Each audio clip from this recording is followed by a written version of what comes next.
Poin yang ketiga, perubahan hidup sangat memerlukan anugerah Allah. Di 1 Korintus pasal yang ke-15 ayat yang ke-10, namun karena anugerah Allah, aku adalah sebagaimana aku ada sekarang, dan anugerah yang diberikannya kepadaku tidak sia-sia. Sebaliknya aku telah bekerja lebih keras daripada mereka semua, tetapi bukan aku, melainkan anugerah Allah yang menyertai aku.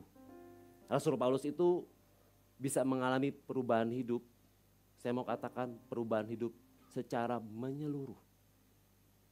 Padahal kalau kita tadi pelajari, kehidupan dia dimulai dengan parah sekali.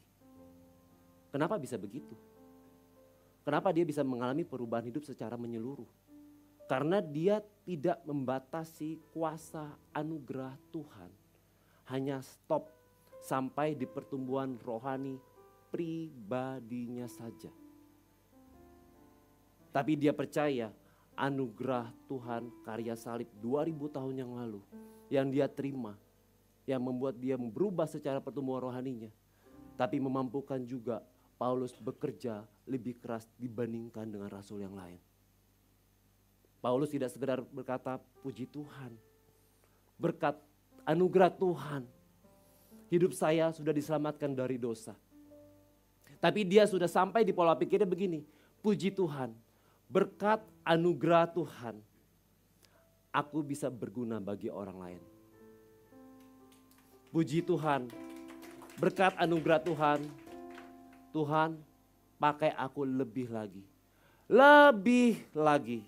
Sehingga kehadiran aku dimanapun bisa membawa perubahan dalam skala yang lebih besar. Kehadiran aku bisa membawa orang lebih banyak mengalami Tuhan. Amin. Saudara, pada tanggal 17 September 2024 yang lalu, boleh ditampilkan.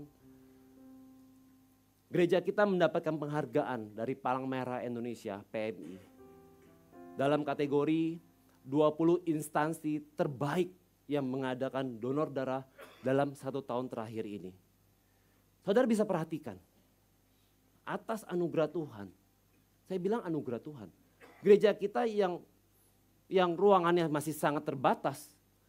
Tapi saudara bisa perhatikan di situ, di posisi persis dapatkan apresiasinya di bawah institusi besar di Provinsi Lampung ini. Di Sabtu 26 Oktober 2024 kita akan mulai rencana menaikkan kapasitas pendonor. Yang rata-rata kita layani 100 pendonor. Kita akan coba pakai ruko lantai 2 dengan ruangan yang lebih luas untuk target 200 pendonor sekali kegiatan. Mari kembali kita minta anugerah Tuhan. Tuhan mampukan untuk kita bisa mengerjakan yang skala lebih besar. Amin. Karena di donor darah sebelumnya saudara, begitu banyak orang yang kita tolak-tolakin karena tidak mencukupi kapasitasnya. Saya sendiri pun ditolak saudara sama panitia. Siapa nih panitianya nih? Kenapa saya suka kegiatan donor darah ini dijalankan di gereja kita?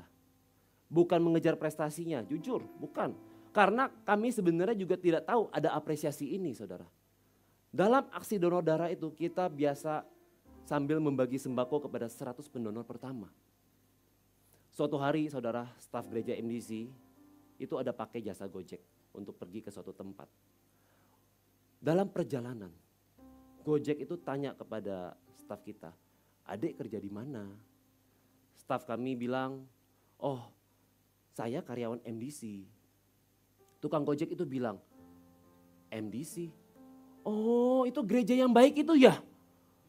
Iya, yang suka bagi-bagi makanan itu ya? Yang suka bagi-bagi sembako ya? Oh iya Pak, betul Pak. Memang kalau kami ada kegiatan kita bagi sembako. Kok Bapak tahu? Wah Dek, itu sudah menjadi pembicaraan di antara kami sesama Gojek. Karena itu sangat membantu kami. Yang saya percaya begini saudara. Donor darah ini adalah jembatan awal, katakan jembatan awal. Untuk kita memperjuangkan iman kerohanian mereka yang belum percaya.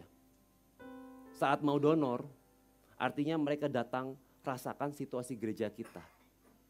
Rasakan kenyamanan berkomunikasi dengan jamaat MDC. Kita jawab sedikit kebutuhan mereka dengan memberikan sembako. Di situ mereka jadi tahu gereja adalah sebuah tempat yang peduli sama mereka. Sampai waktunya tiba dengar baik. Mereka pun lembut saat menerima visi dari Tuhan. Merubah hidup atas mereka. Berikan tepuk tangan yang paling meriah buat Tuhan kita.